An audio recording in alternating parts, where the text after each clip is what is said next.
And welcome, ladies and gentlemen, to today's Rowdy.com Big Three, sitting alongside Bud Cutler. I'm Bass Masters. We're talking NASCAR racing, our favorite sport in the whole wide world, and we've come up with some issues today. Even though the news has kind of dissipated a little bit, we still come up with some issues. Trolling for NASCAR issues. Issue number one, we were inspired by this quote from one Carl Edwards. You know, if you look at the top 5 or top 10, there seems to be a lot of those chasers running up there. And I think that what's going to happen is we're going to slowly see guys, weed themselves out of that top group. They're going to make mistakes or have trouble. And the key is to run well enough to stay up there with them, but not make those mistakes. Okay, Cutler, I get it. Consistency is a good thing. But here's the question I raised when we were talking about this before. Okay, I just want to be consistent. Is that really going to be good enough to beat Jimmie Johnson? Don't you have to beat Jimmie Johnson to win this chase? And if you do, aren't you going to have to start taking some risks at some point? No, absolutely not. You start taking risks and you end up crashed out of the race. All you can do is focus on your own program, get the best finishes you can week in and week out. You cannot center and focus your entire chase strategy around the 48 car. You just have to take care of yourself. In this sport, and the more aggressive you are, the more you risk, the greater the chance for some sort of debacle. All right, devil's advocate here. Yes, you want to avoid mistakes, but if that's all you're trying to do, is that going to be good enough to beat Jimmie Johnson? Are you telling me I'd rather run second to Jimmie Johnson than eighth to Jimmie Johnson? No, it doesn't matter. Eighth is just as good as second. You're trying to win a championship. At some point, like it or not, you're going to have to beat the 48 car. What's wrong with coming up with a strategy to beat the one guy you actually have to beat to win this championship? I'm not saying go crazy and do a bunch of stupid stuff, but I'm saying get in touch with the fact at some point, and it may not be this weekend, and it may not be next weekend, but at some point, you're going to have to start pushing the envelope a little bit if you want to beat this guy. 17 wins in the next Okay, Mr. 17 wins, Mr. I Love You're going to have to put the foot on the floor at some point, is that the way it works? Look, if you're behind the 48 at Fontana and there are 3 laps to go, is that the time to get a little aggressive to try to put him in your rearview mirror?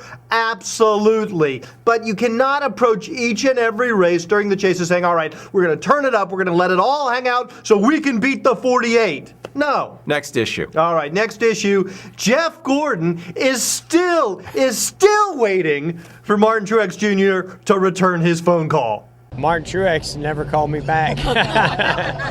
I've still not spoken to Martin. I leave it at the racetrack. When something like that happens, I might not be happy about it. If it happens towards me, I'll remember it. And, I just try to move on, run my races, but keep it in the back of my mind. Well, look, I think what we've learned this week when we talked to David Rudiman, we just heard from Jeff Gordon, is that these guys don't necessarily always get on the phone and work it out. But you got to acknowledge, Cutler, that these personal relationships and how you see another driver, we just got off a long call with Rick Master, good buddy, how you see another driver does affect how each of you guys is going to perform out on the racetrack. Yeah, but you don't have to go and establish personal off-track relationships with all 42 other drivers in the garage. You don't have to be buddy-buddy with everybody. No. You just have to use some common sense. Oh, I punted him. Let me send my spotter down to apologize and say I didn't do it on purpose. That's part of an apology, whether you deliver it personally or not, is part of a personal relationship. And it's the other guy knowing what kind of race car driver you are, knowing what he can expect from you, and trusting you in a certain sense. Here's what I don't If Kyle Busch runs in the back of you, as someone pointed out when they commented on my blog, it's different than if Jeff Burton runs into the back of you because of how you see Kyle Busch, because of his reputation, because what you watched him do to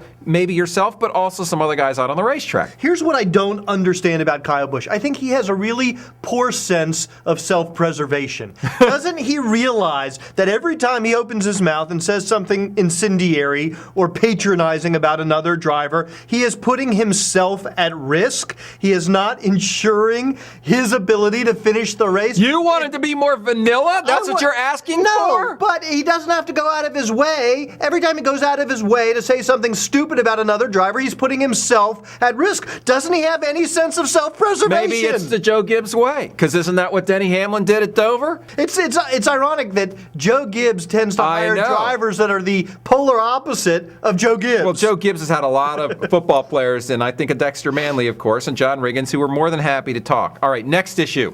Next issue. I don't even remember what the next issue The is. next issue was, you're reading a lot of these comments about yes. TV ratings. And without getting yes. into the TV ratings debate, because I think that's a huge, long topic, let's at least ask this question.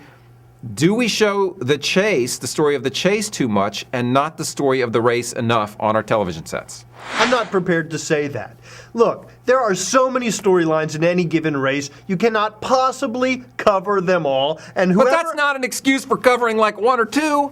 I'm not. Oh, do you really think they just cover one or two? Look, I think that there are great stories in the race that are missed. I agree with that criticism. There are always going to be stories that are missed. And not just stories, great stories. I'm not saying you got to tell the story of every single driver, but there have been many races where a guy like Martin Truex Jr. will start 29th and race up to 8th, and you never hear a single word about him. You never see him pass another race car. I think that's, in a 4-hour telecast, you have the ability to tell that story. It doesn't have to be told in a long, drawn-out fashion. I think the problem is this, Cutler. I think the programming is done a little too much for the casual race fan or the general sports fan and not enough for the hardcore race fan. If you look at some of the segments in the Tech Garage, the best segments are when they get just a little more in-depth and tell you, as a race fan, what's going on. Tell you something you didn't really know about how the car is set up or something technical. They don't have to explain every last little detail. There's no time for that, and it's too much.